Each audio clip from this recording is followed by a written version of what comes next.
guys, welcome again to my vlog. This is me again, Vivian. And if you are new in my YouTube channel, so please subscribe and please don't forget to press the And I hate it at the same time. You and I drink the poison from the same vine. Hello guys, And I hate it at the same time. You and I drink the poison from the same vine. hello guys.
To share, to impart to every Filipino or every people around the world, to share my talent, to inspire everyone, kasi alam ko na lahat tayo ay may mga pinagdadaanan sa buhay.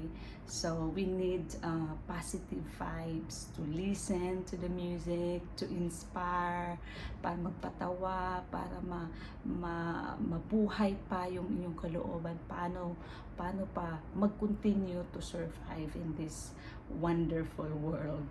Ika nga. So that's it. Yung advocacy ko din po na fitness. So, kasi guys, nag 72 kilos po ako eh. So, ngayon is 56 kilos na lang. So, it's really important to be fit also dahil alam natin na ang mahal-mahal ngayon magkasakit. So, travel of course, kasi kahit wala tayong pera guys, kahit konti lang yung pera natin, we need to go out from our house to travel. If not, you cannot afford to travel far, and then you can just go out, go to the beach or go to the forest, take a deep breath, you know, kasi kailangan nating stress free tayo guys. So that's it. To my channel, big po, ang napaka-priority po nun ay yung pag-share ko po ng talent ng singing, kasi yan po yung una po, bata pa lang po ako, mahilig na po akong kumanta. So alam niyo po yun yung dati, because I am a 1990s child, so wala pa sa atin sa Pilipinas, lalong-lalo na sa amin kasi nasa liblib ako ng lugar na nakatira, no? So sa Mindanao pa, so ang layo po, at kung hindi po ako nagkakamali, yung electricity po dumating siya sa amin nung 1998 na, so it's really late po.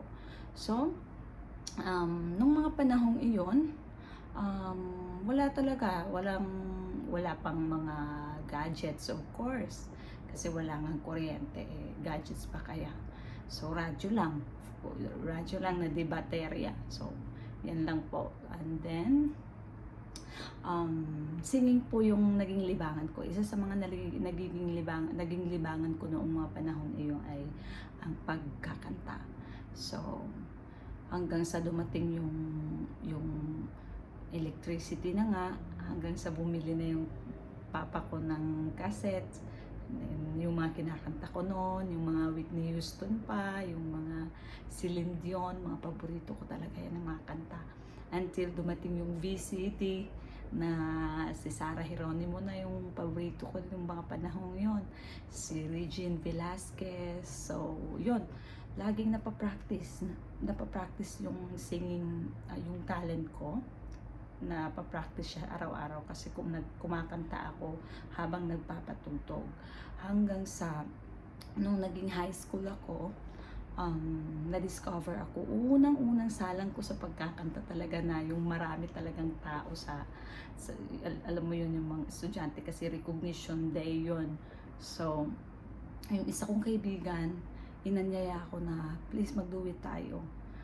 So okay, mag-duet, o sige. So I really grabbed the opportunity because it's okay, because we will sing together, so I'm not alone in the stage. But suddenly nagkaroon siya ng sipon at ubo. So no choice, she cannot sing, so I have to sing alone. So basta grabe yung panic ko. Nung mga panahong yun guys, na nagpanic na ako, pero I have no other choice but to go there, because I'm already in, my name is already in the program, and of course I need to stand for the intermission number. And yung unang-una ko pa talagang kinanta guys is hindi talaga ako nagkakamali, is a Reflection by Christina Aguilera, if I'm not mistaken. So yun, grabe ang aking talagang nanginginig talaga ako nung mga panahon na yun, dahil first time ko nga masalang. Nag-okay nga ako noon kasi dalawa kami. Okay na kasi dalawa naman kami. Pero at during that day, sinabi na umayaw na yung friend ko na, oh lala, I cannot sing. Will you be please? You will sing alone. So okay. So yun na nga guys. Kumanta na ako, reflection. So kung hindi nyo mamasamain, kakantahin ko ngayon, ha? Ito yung kanta po, guys. So look at me, if I play apart. Now I see, if I wear a mask, I can fool the world. What I can add for my heart. Who is that girl I see staring straight back at me? When will my reflection show who I am inside? So yun na nga guys, nung kumanta na ako nung mga panahong iyon, syempre, may bully. Alam mo yung high school ka, may mga bully talaga yan. Oh. Syempre, lalaki yung nang bully sa akin. At kasi, ano yung bully? Go back muna tayo sa bullying na yan. Ito po yun guys, dahil sa mall ko, victim po ako ng bullying ng mga panahong elementary po ako at high school. So, I was a victim of bullying because of my mole and my color. You know, my color is really like dark. I don't know, but it's dark really when I was in elementary and when I was in high school. It's really dark. Morena talaga, guys. So, syempre wala kaming mga cosmetics dyan kasi ang hirap nga ng buhay, mag-cosmetics ka pa. Ayun guys, nung habang kumanta ako sa stage, yung bully na schoolmate ko, binigyan ako ng bulaklak. Binigyan ako ng bulaklak dahil napahanga daw. Siyempre, tinanggap ko naman. So, ayun. First na salang ko nun. So, I wanna share to you this experience first timer, as a first timer na taga-kanta. Is first, nung nandun na ako sa stage, talagang sa sobrang daming tao, imagine, napakaraming tao, para akong nakalutang. Alam niyo yung wala ka nang magagawa, andito ka na eh, kailangan mo na talagang kailangan mo talagang go na yan. Alam nga naman, tatakbo ka pa para iwasan, no? Andun na eh, nakakahiya. Andyan pa yung mga principal at mga guest speaker na yan. So, ang tingin ko talaga guys sa mga tao, sa mga estudyante, para talaga na lang silang mga kahoy. Yung parang wala silang buhay. Kaya iniisip ko na lang talaga na I need to sing it by my heart. Yun talaga guys.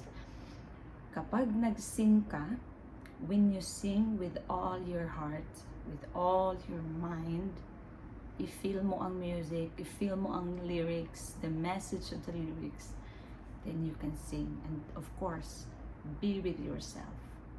I don't care about you. I don't want to please anybody, but I will stand. I will be with myself. So that's really one of my secrets in performing. So it's a performance, lahat ng performance ko sa hindi sa pagmamalaki. Most of my performances are very impressive dahil nga sa kinakanta ko siya ng buong puso, kinakanta ko siya ng buong isip at ini-express ko siya through my facial expressions, you know. Yung face ko talaga ang nagdadala sa pag ano kasi guys, pag once you will sing with your heart and mind, it's really come out. Lalabas yan at lalabas sa mukha mo.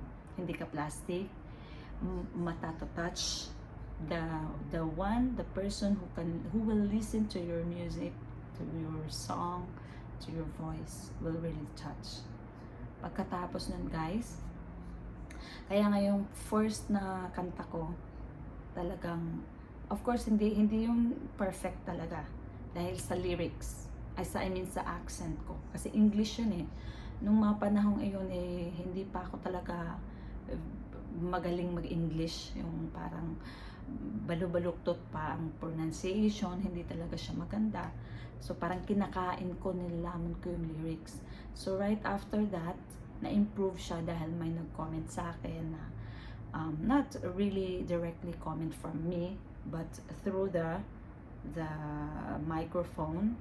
As a generalization, I know that it's not just for me but for all, for the students, that we need to, the speaker once said that in order to speak clearly or to whether you will sing, you need to clearly emphasize the words para magkaintindihan po. And then I just realized na okay, so maybe that's my weakness, so I need to improve it. So yun guys, so isa lang yung aral din na nakuha natin sa unang experience ko ng pagkanta, is I really learned from my experience na I need to sing with all my heart. I need to be with myself. I need to clearly emphasize the words that I have to speak, you know. And kasi dyan eh, mag-i-imply yan sa tagapakinig. And then, right after that, na-boost na po yung confidence ko. So, yung self-esteem ko, unti-unti na siyang namumuo. Starting that moment, sumasali-sali na po ako sa mga radio competition, at doon nag-second naman ako. Hindi man ako nag-first nung mga panahong iyon, nung second year high school ako. At least I tried, and I learned from my mistake, and I learned also how to accept defeat. Kasi minsan po sa buhay natin ay hindi po tayo it's really hard to accept the defeat. Gusto natin panalo lagi. So that's it.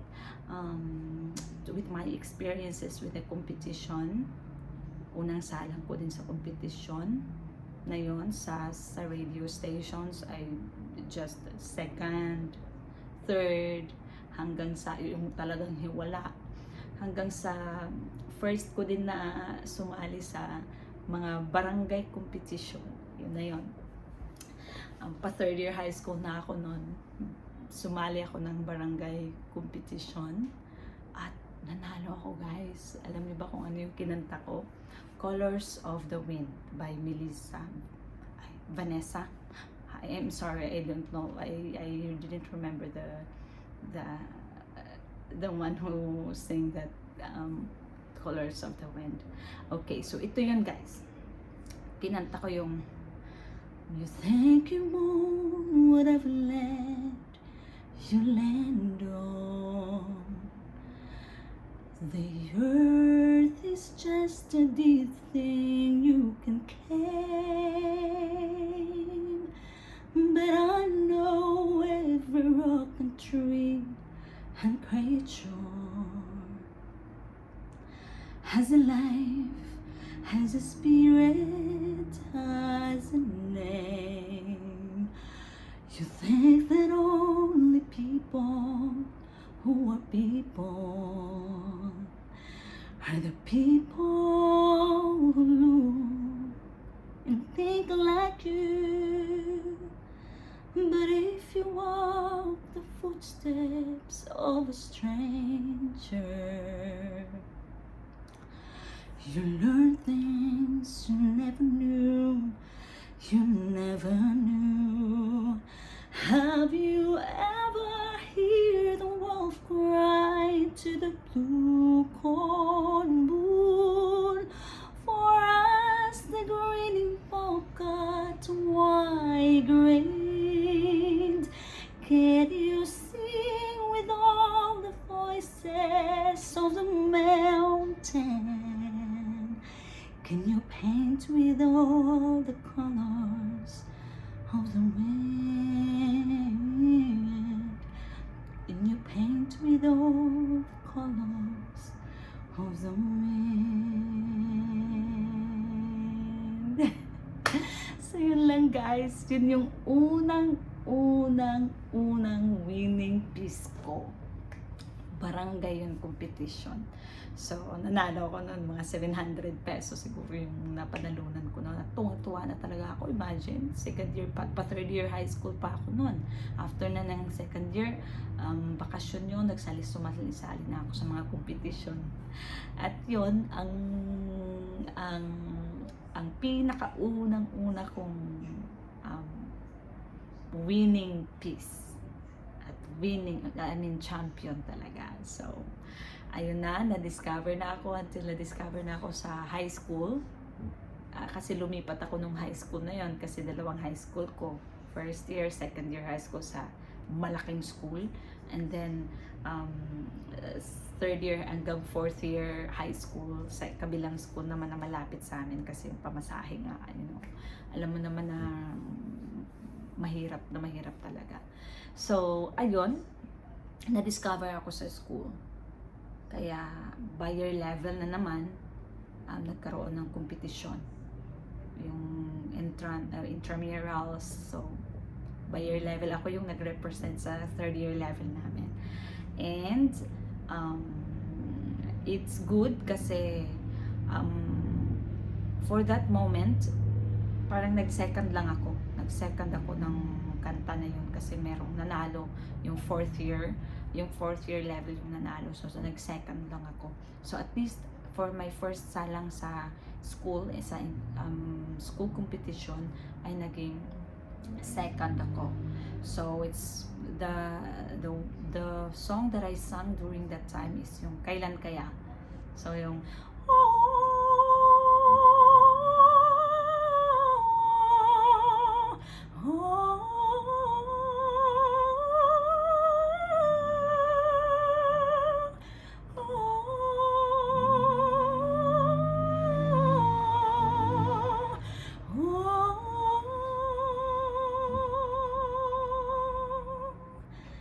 lagi na lang nag-iisa. So yun yung aking piece ng mga panahong iyon. So sikat kasi yung panahon na yun na yung teleserye na Marina, yung si Claudine Barreto na isa siyang sirena. So yun, kaya kinanta ko yun. So that's my first singing competition in school. So right after that, fourth year, nung mag-fourth year na ako, I mean before pa ng fourth year na yan. So dahil na-discover nga ako nung sa third year high school, na-discover ako ng singing, kahit nag-second lang, pero marami pa rin kumukuha sa akin to intermission. So nag-intermission na ako sa kahit anong mga school activities. Doon nagsimula din na yung nag-boost na yung aking confidence in singing. So right after that, fourth year high school, I represented all the fourth year level in singing competition then, and at last guys, naging winner ako ng mga panahon na yon. So and then my bagong teacher sa amin na talagang from UP siya, kung hindi ako nagkakamali. Isa talaga siyang musician at nag-teach siya dahil principal nga yung daddy niya. So, bumunta siya doon sa school namin. Principal siya, yung daddy niya in our school. So, to, you know, alam naman na pag ang admin, kailangan, yung parang ibinost, parang pinasikat yung school namin. And then, yung anak niya na naging teacher din namin is isang musician at the same time a teacher. So, kinausap niya ako na she told me that I have a very good voice. My quality, the quality of my voice is very unique, and parang naging ano na yun guys, naging karagdagang confidence na naman na naidagdag sa akin, no? Parang but she told me about she told me that her advice. She advised me about yes, I have a good voice, I have a good quality voice, but don't ever forget to step down. Yung parang don't post yourself. So yun yung advice niya. She really reminded me of that, dahil usually daw ng mga singer is pag pag sumikat na or marami na ang pumupuri, everybody will appreciate you, and then lalaki na po yung ulo natin. So sinabi niya yun, naging advice at tinanggap ko yun. I really appreciate her advice. I really inculcated it in my mind that I need to be humble always, not to boast myself. So like that. And then right after that, kinuha niya ako na mag-lead ng isang choir. So I'm the soprano, the highest soprano. Yung ginagawa ko na gano'n na ganun, mga ganun na yan guys. Di ba yan? Hindi ko again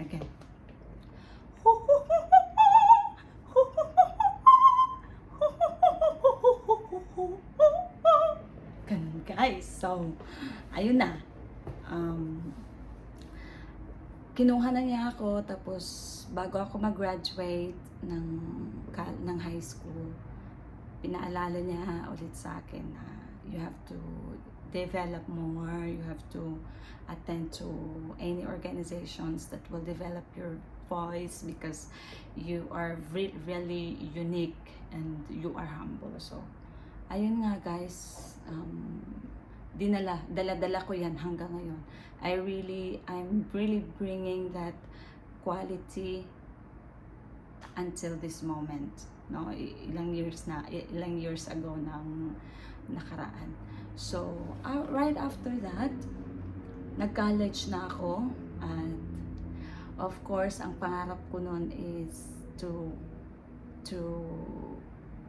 take a music teacher, but sad to say that my parents cannot afford to send me to the big school, to the private school or yung malayo na mga school. So they cannot afford, so I just stayed in our university near to our place. So walang music teacher doon, so teacher.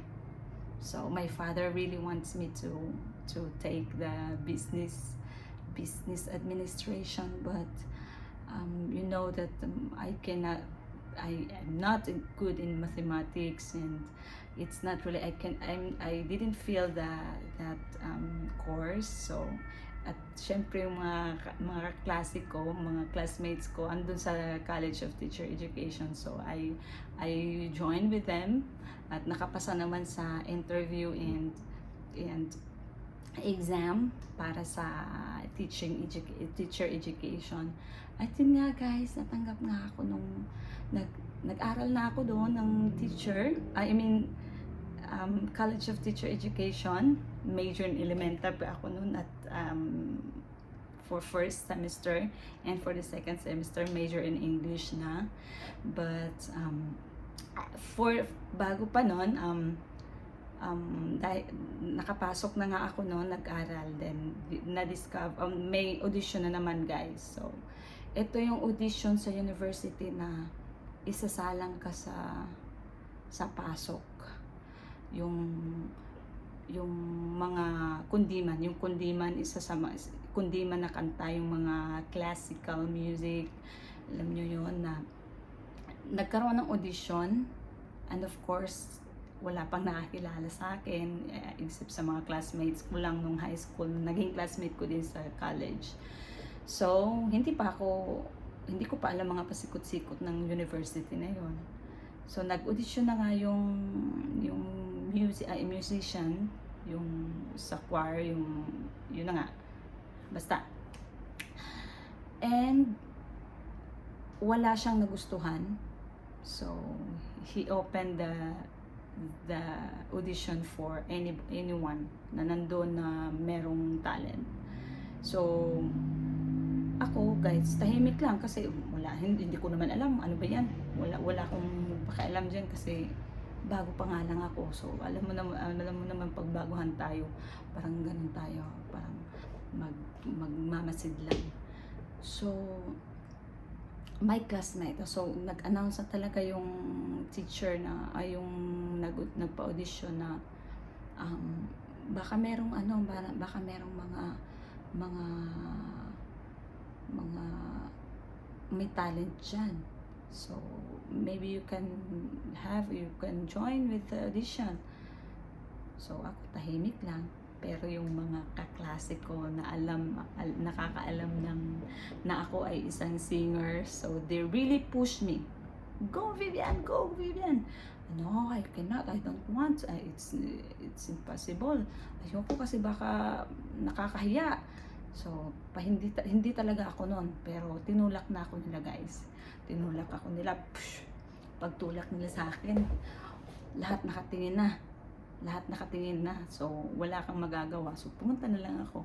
So yun guys, kinanta ko yung Kailan Kaya, at sa umpisa pa lang yung ho. Yan guys is talagang nagpa-audition sa instructor na yon. So sabi niya, nag-announce na siya. Hindi ko nga yun tinapos yung kanta na yun kasi napilitan nga lang ako, pero sige na lang, na-appreciate niya at in-announce niya after na meron na siyang napili, yung kumanta ng Kailan Kaya. So sobrang happy ako guys kasi parang napatunayan ko na siguro nga talaga may unique ako na boses.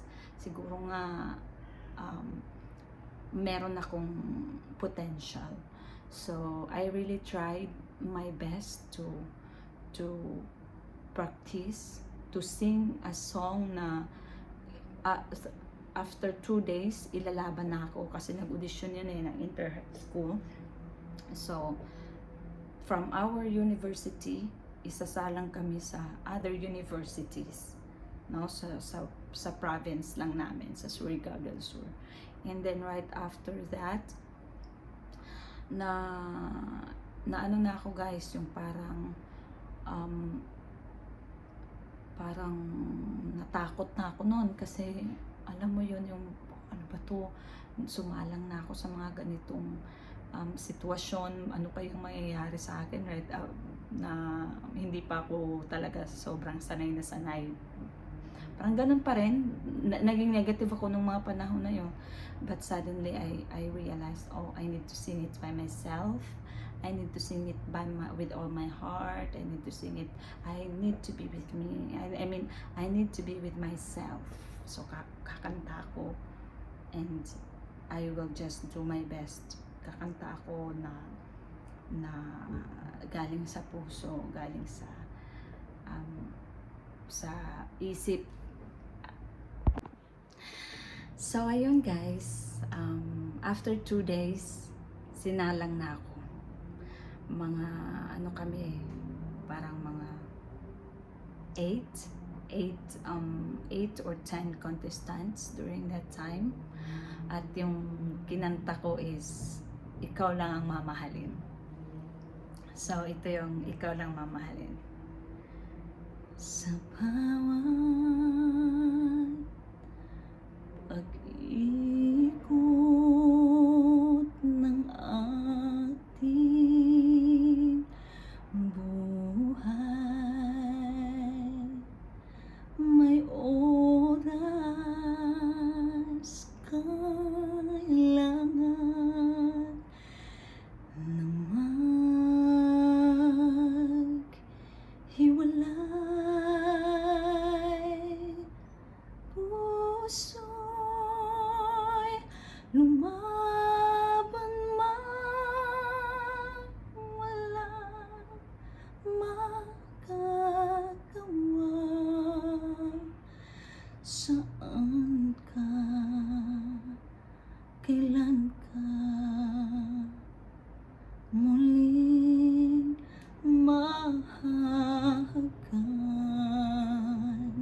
kitang muli hanggat may umaga pang haharapin.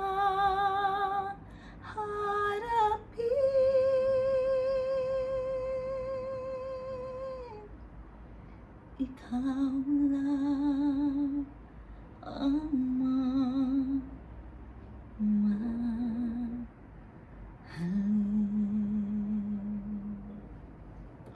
Nung kinanta ko yun guys, alam niyo po, it's my first singing competition na naging winner ako sa college days ko, sa college life ko. Sobrang naiyak talaga ako dahil sa tuwa nun. Dahil parang ang gagaling talaga ng mga contenders. All of the contenders were very, very, very, very good. Lahat po ng mga kanta nila is nice. Lahat po ng mga boses nila is really, really very good voices. So, parang ang hirap. So, my coach told me, because I really asked why did I won during that competition, and then my coach told me, because you are very unique, because your voice is a very unique one, and you really expressed the song well. So, you know, sa expression of the song po talaga ako laging sinasabi ng mga coaches at yung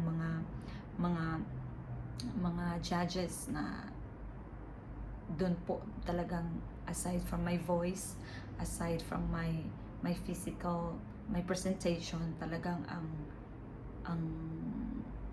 yung may laman po, yung parang impact po talaga sa puso ng mga nakikinig at nanonood, dahil sa facial expression ko at yung voice quality ko. So, yun po. Kasi nga, I always sing with the heart. Yan po yung isa po sa talagang sikreto ko. So, right after that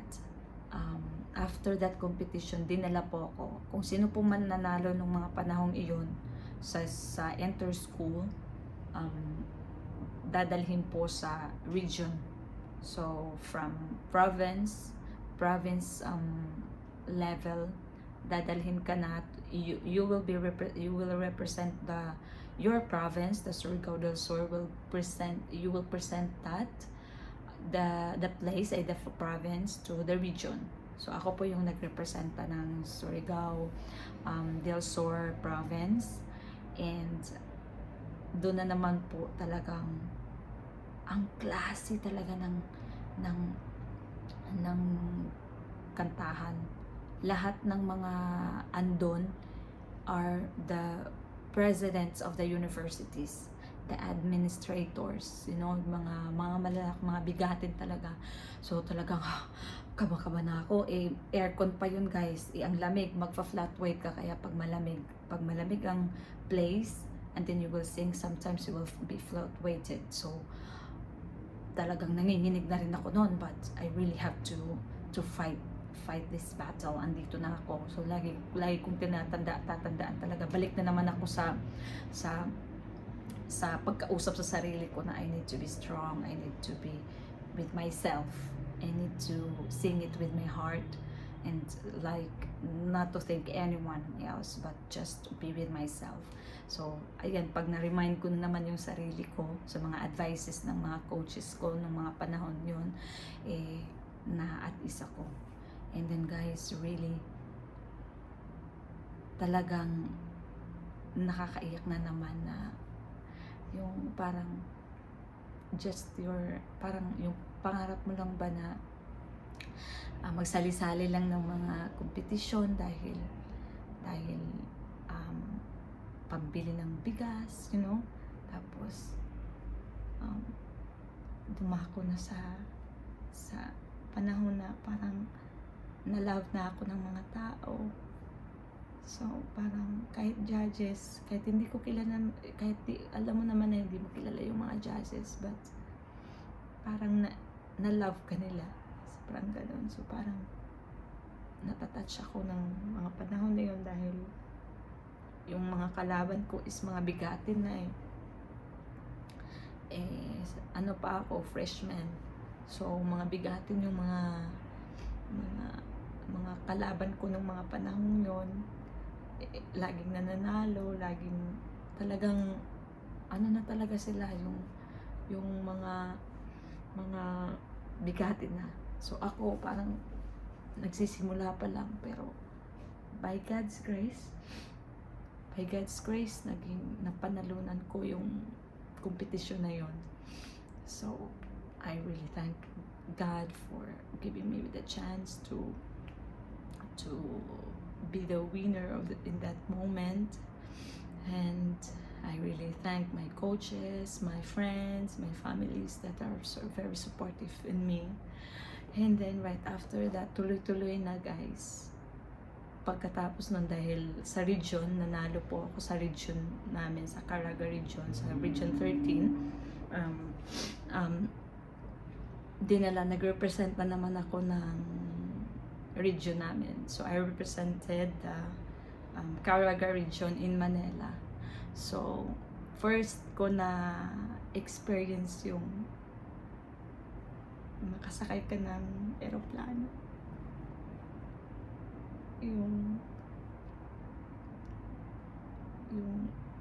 isa ka lang bata noon na hindi nga alam paano sumakay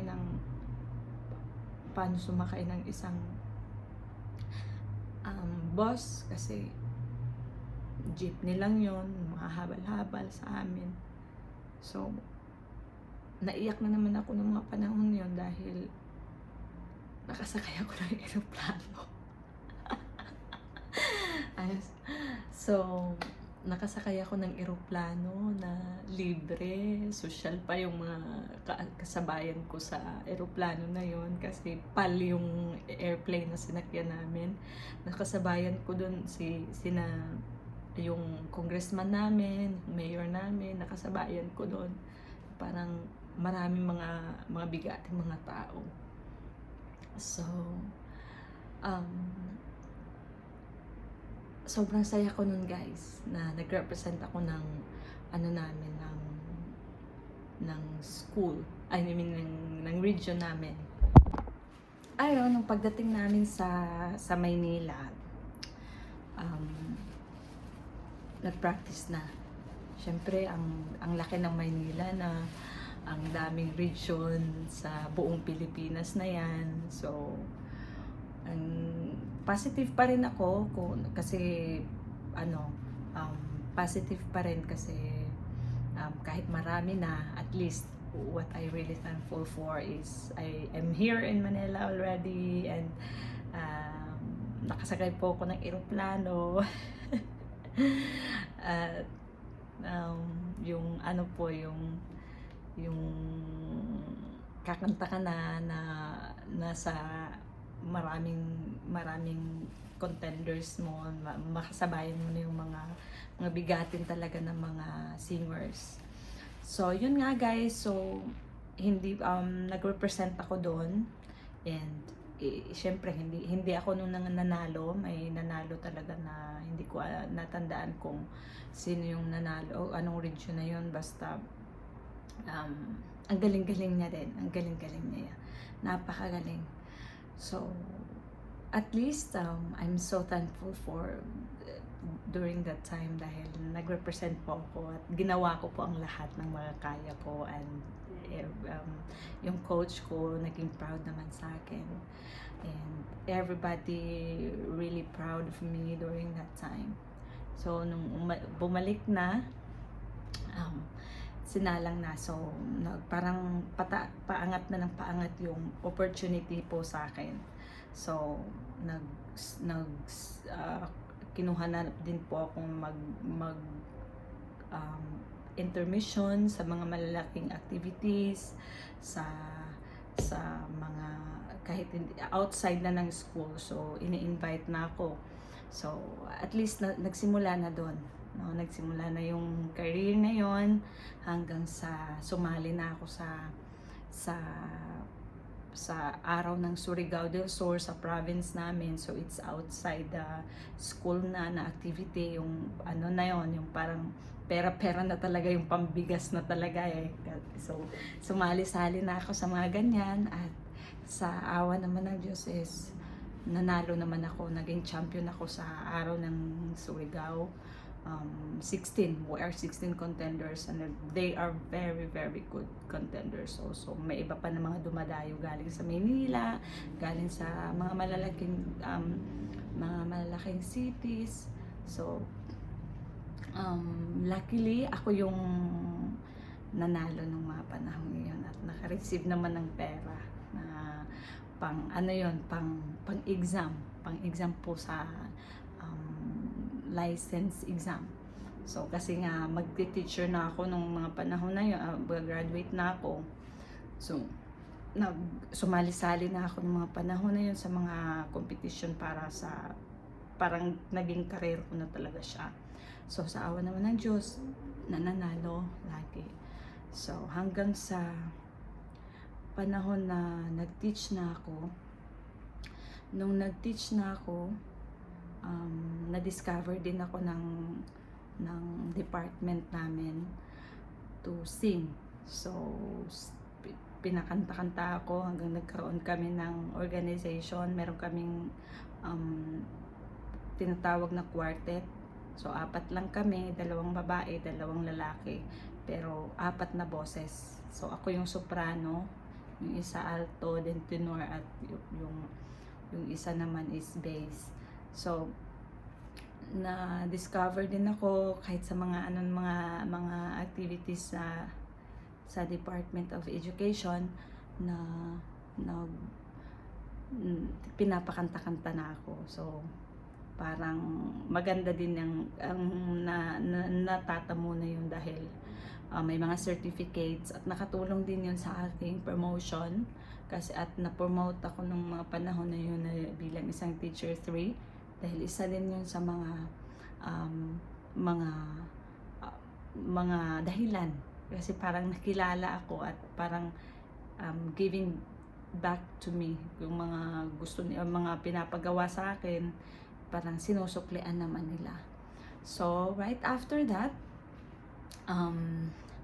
nagturo, yun na nga, 8 years, hanggang sa habang natuturo pa pala ako, guys, hindi po dahil isa nga akong ambisyosa, alam niyo na yung ambisyosa. So nag-take ako ng master's degree, at naka-graduate naman ako dahil sa pagpupursige. So right after that, guys,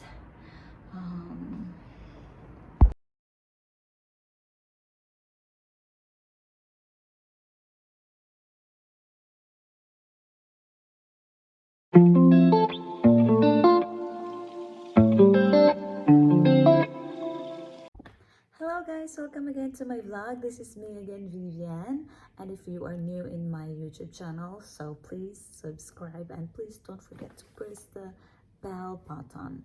So guys, may mga nagtatanong sa akin since I uploaded. I'm just new here in the industry of in this industry.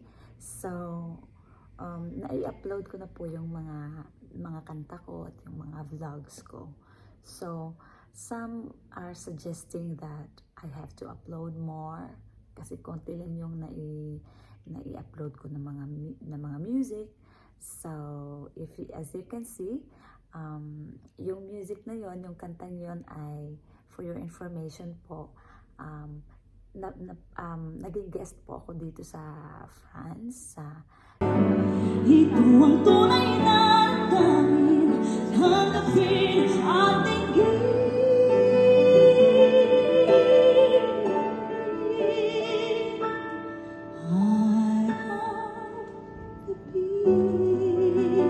nasa isipan, nagpapanaginip ka, kahit saan magpunta, parang nalalasing sa tuwa,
French and Filipino community, sharing their talents. It's a group na Pinoy Jam. So, isa na po din ako na member doon ng mga singers dito sa Paris, France.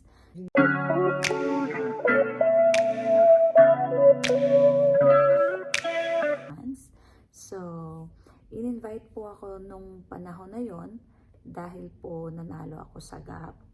Isa din po yung competition, singing competition dito sa France.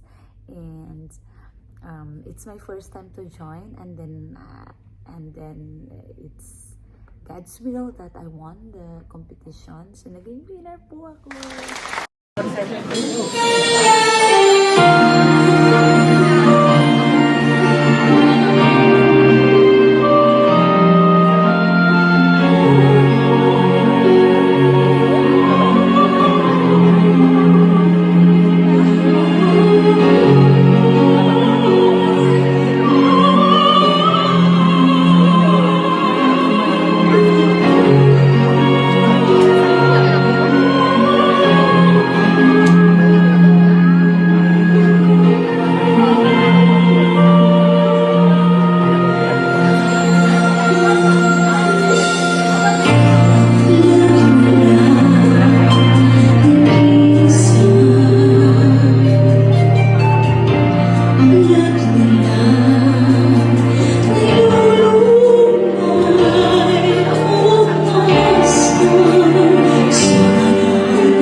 Masyado pang harap.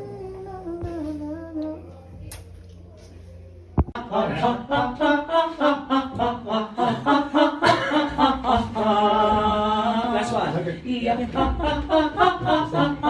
Okay, 1, 2, and 3.